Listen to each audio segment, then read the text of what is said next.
Salut!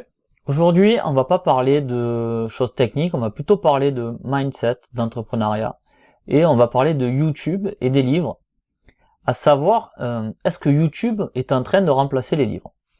Alors, on va partir dans des sujets divers et variés, surtout sur la culture, on va parler d'école, on va parler de mindset. Alors mindset c'est à la mode, mais c'est moi à la mode, mais j'imagine que tu connais, un état d'esprit en français. On va aussi parler de la chance que les jeunes ont aujourd'hui, chose que moi à l'époque quand j'ai démarré je n'avais pas, et on parle bien sûr de YouTube et de tous ces gens qui nous expliquent un petit peu leur parcours et qui sont hyper inspirants. Alors déjà je vais commencer par un truc, citation de Jim Rohn qui dit on est la moyenne des 5 gens que l'on avec qui on traîne le plus souvent. Voilà, la moyenne des 5 gens avec qui on traîne. Alors, quand tu es jeune, un petit peu comme moi, quand j'ai démarré mon entreprise, je n'avais aucun entrepreneur autour de moi. Je ne savais pas ce que c'était être patron, et surtout, j'avais un gros problème avec l'argent, c'est-à-dire que on en parle souvent de l'argent, mais j'avais un problème avec l'argent parce que pour moi l'argent était hyper difficile à atteindre. Je parle pas de la saleté de l'argent parce que il y a beaucoup de débats autour de ça où les gens disent non mais l'argent c'est sale, j'en veux pas. Je vais même pas aller jusque là, je vais te dire que pour moi avoir de l'argent c'était hyper inaccessible. Je voulais être jeune, je voulais être patron, mais avoir beaucoup d'argent c'est inaccessible. Je sais pas si tu arrives à me suivre. J'ai eu une belle enfance, j'ai eu tout l'amour dont j'ai voulu, voir plus d'amour même. Mais c'est vrai que financièrement, quand j'étais plus jeune, c'était un petit peu délicat. Mes parents galéraient pas mal, et pour moi, l'argent, je voyais ça comme quelque chose de difficile à gagner. En plus de ça, j'avais pas d'entrepreneur, comme je t'ai dit. Je suis d'une famille d'ouvriers, hein, on peut dire ça. Hein. J'ai été ouvrier moi aussi, parce que j'en parle rarement sur ma chaîne, mais moi, j'ai fait très peu d'études, en fait. J'ai arrêté au BEP, et j'avais un BEP plasturgie, je sais pas si tu connais, c'était pour régler les machines, toutes les pièces en plastique. Bien sûr, il suffit que je te dise ça, pour pas que j'en ai autour de moi. Et toutes les pièces en plastique, là, tu vois, c'est une télécommande.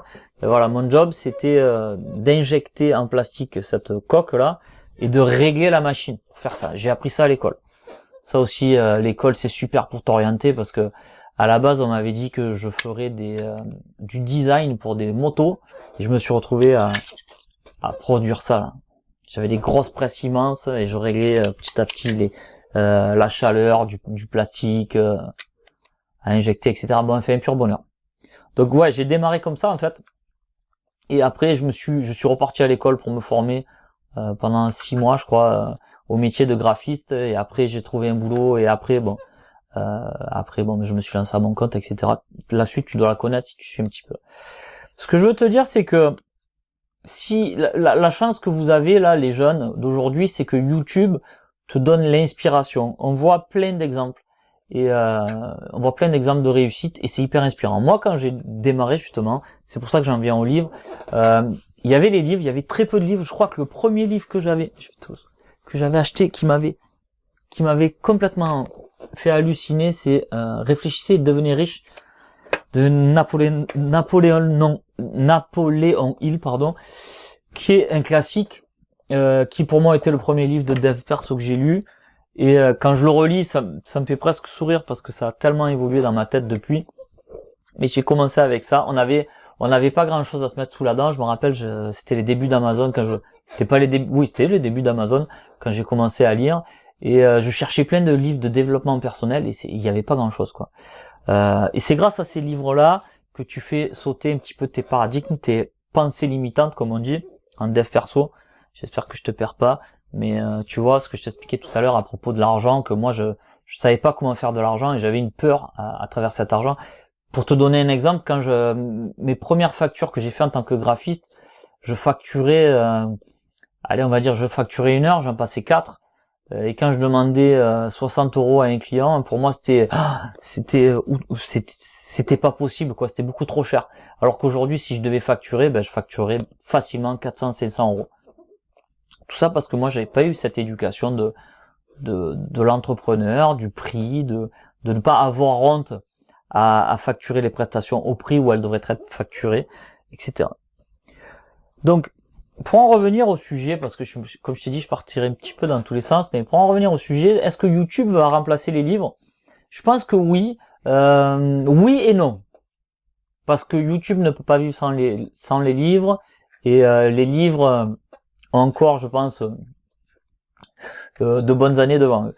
Mais ce que je veux te dire, c'est, alors quand je parle de YouTube, je parle pas du YouTube du divertissement, hein, je te parle du YouTube en termes contenu, évolution, développement personnel, etc. Je vais t'expliquer pourquoi je te dis que YouTube prend pas mal de parts de marché au livre. C'est que, admettons, tu as un petit problème, tu veux te motiver, tu veux t'organiser, tu veux faire plein de choses. Tu vas sur YouTube et tu vas taper le mot précis de ton besoin. Et YouTube est capable de te sortir ça. Alors qu'à travers un livre, souvent dans un livre, il y a beaucoup de sujets traités. Alors le sujet de l'organisation, il va être traité, mais mélangé avec plusieurs informations. Et si tu lis un livre, tu es parti pour, on va dire, pour ceux qui lisent beaucoup, une semaine, et pour ceux qui lisent lentement, un mois. Alors que YouTube te fait le condensé de ça. Et en général, la personne qui va t'expliquer comment t'organiser à travers une vidéo YouTube, elle a lu déjà pas mal de livres autour du sujet. Et c'est là que c'est intéressant, c'est à ça que je voulais en venir, c'est que YouTube ne peut pas se passer de livres parce que les gens comme nous là qui faisons des vidéos sur YouTube ont besoin de s'instruire à travers les livres, à travers des gens qui ont bossé, parce qu'il faut savoir qu'un livre, et je vais t'expliquer pourquoi je fais cette vidéo en fait, à savoir qu'un livre, on met des mois et des mois de réflexion pour pouvoir le peaufiner et pouvoir le faire. Une vidéo YouTube, tu peux faire le condensé de plusieurs livres et donner le message comme ça en vidéo. Mais pour faire un livre, c'est plus long. Et bien sûr que il y a plus de travail autour d'un livre et la personne qui va te partager les infos, elle est obligée d'aller puiser des choses ailleurs que dans sa tête. Et bien sûr, les livres sont là pour ça. Alors pourquoi je souris quand je te dis le livre c'est plus long à faire?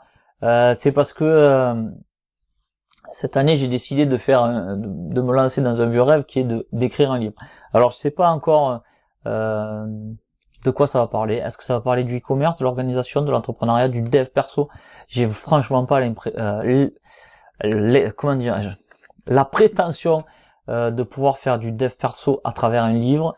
Mais pourquoi pas, peut-être un petit sujet qui pour moi a eu un impact, pourquoi pas, je sais pas, je pense pas.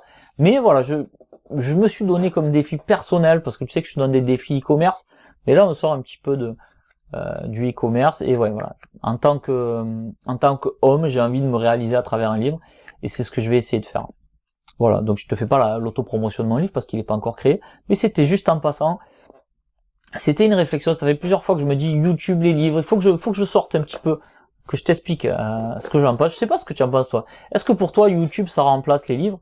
Est-ce que tu lis beaucoup moins qu'avant? Moi je sais que je lis beaucoup, en fait je lis plus qu'avant mais moins qu'avant. C'est-à-dire avant d'aller me coucher, je lisais beaucoup de livres et c'est vrai que maintenant je vais me coucher, je me mets les écouteurs, j'écoute 2-3 vidéos et après je m'endors. En plus ça m'apaise d'entendre une personne parler, ça m'endort un peu.